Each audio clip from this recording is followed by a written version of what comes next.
dulu selalu kita itu bermimpi melibatkan pebisnis untuk bergabung memiliki klub. Tidak hanya check-in check-out, artinya mungkin di tahun 2000 awal itu pengelola-pengelola pemilik-pemilik klub itu menunjuk bisnismen itu untuk jadi manajer, tapi dia tidak ikut memiliki, dia hanya 1 tahun ini dikasih SK penunjukan itu. Jadi dia juga tidak berpikir yang jangka panjang, pikirannya pendek aja. Aku punya duit, aku rekrut pemain yang bagus-bagus, aku kontrak mahal-mahal, tapi dia nggak ada pemikiran pembinaan, kemudian jenjang yang agak panjang, nggak ada. Selalu kita bermimpi, kapan ya sepak bola kita ini terus kemudian ada orang bisnis, ada orang yang punya perusahaan, balik seperti ketika era Galatama dulu, memiliki sebuah klub sehingga dia nggak berpikir, aku kan cuma setahun di sini, ngapain aku harus membangun klub ini? Aku lebih baik membangun tim. Beda membangun tim itu hanya untuk bertanding setahun aja, tapi klub dia berjenjang. Nah, Bali United ini menjadi seperti oase gitu. Ketika kita kekeringan, punya pemikiran untuk sisi industrinya itu, Bapak. Tidak hanya memikirkan membentuk sebuah klub dan berprestasi di saat itu, tetapi jangka panjang, membina, tapi melibatkan juga sisi bisnisnya. Makanya kalau pertanyaannya tadi, bagaimana melihat Bali United di tahun ini?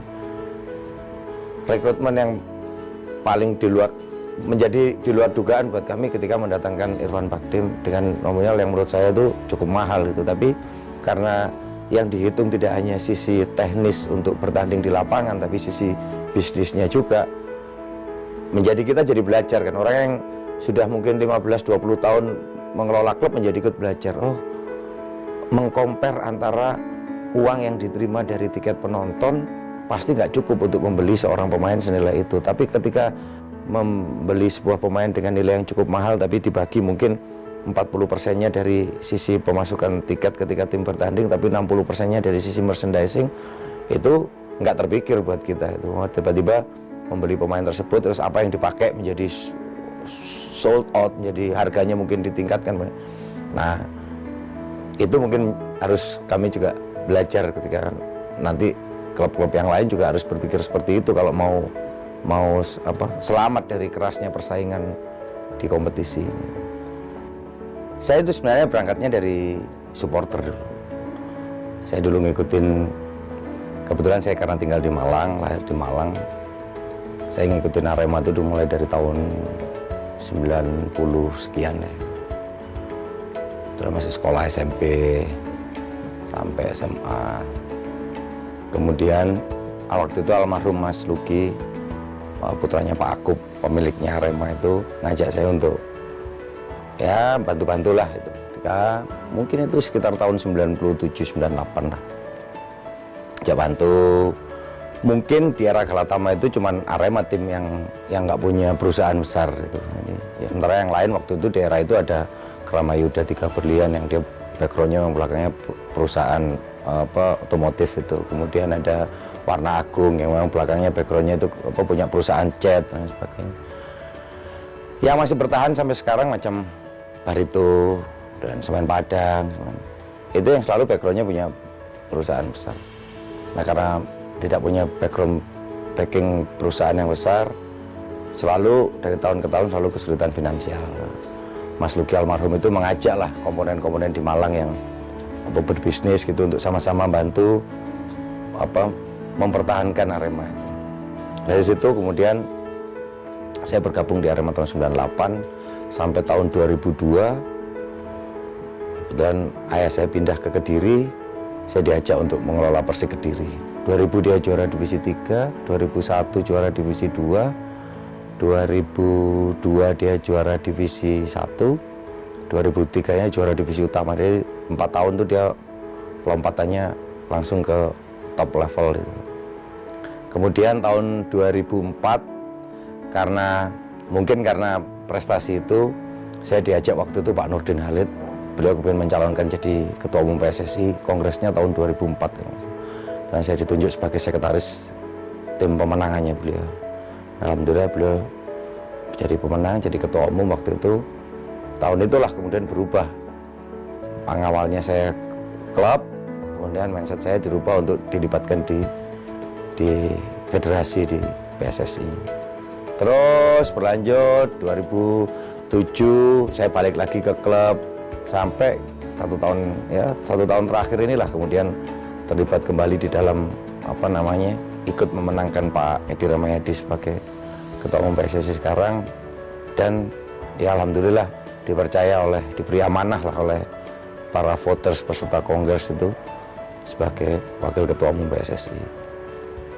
Ditunjuk oleh Ketua Umum beserta para Esko, Pak Peter Tanuri salah satunya yang menjadi Esko PSSI sekarang untuk jadi Ketua Panitia penyelenggara Piala Presiden. Ya serunya di awal-awal aja ketika saya ditunjuk itu tanggal 27 Januari. Sementara pembukanya tanggal 4 Februari. Presiden memastikan hadir di tanggal 30, baru kita dapat kepastian Presiden hadir di Sleman. 3 malam kita rapat, 1 hari kita rapat, hari Selasa, 3 malam kita tim berangkat ke Sleman mempersiapkan panggungnya itu flat di sana itu, tribun VIP-nya itu flat, jadi mesti harus dimodifikasi sedemikian rupa agar nyaman buat Presiden karena Presiden hadir di sana, dan ruangannya juga nggak ada untuk holding room dan sebagainya. Kita sulap lah, itu aja yang seru. Karena tanggal 4 dini hari itu jam 3 pagi itu belum siap panggungnya itu, baru jam 11 siang baru selesai panggungnya. Padahal beliau jam 3 udah datang sore. Itu aja yang unik dan sempat menegangkan kemarin. Nah, ada 5 tuan rumah yang ditunjuk hostingnya, Bali United, Madura, Bandung, Arema, sama Sleman. Lebih ke pemilihannya itu karena background cara mereka mengelola fansnya itu. 5 tuan rumah itu paling bagus lah menurut kami sekarang cara mengelola fansnya. Kenapa? Sleman juga dipilih tadi kemarin waktu kalau kita nonton luar biasa mereka punya fans itu. Nah, secara tim mungkin karena ini persiapan kita nggak bisa melihat ya siapa yang lebih dominan ya. Tapi kalau dalam proses rekrutmen pemain kelihatannya Madura United yang paling tinggi dia mengumpulkan pemain-pemain bagus dari TSC yang lalu. Tapi kan itu nggak jadi ukuran juga karena Sleman aja yang dia nggak pakai pemain asing karena dia bermain di kandang, dukungan yang luar biasa dari penontonnya, mampu menahan juara TSC tahun yang lalu. Jadi kalau ditanya sekarang mendukung siapa, mungkin salah satunya yang saya dukung Sleman kali ya. Karena itu kan seperti klub yang paling dianaktirikan dari 20 gitu kan. Yang lainnya semuanya pakai pemain asing, dia nggak mau pakai pemain asing sendiri, tapi dia punya semangat yang luar biasa. Nah, kita pingin dong yang tim-tim yang seperti itu jadi pendobrak gitu, pembeda gitu dia. Itu kali alasan dan siapa tim yang didukung.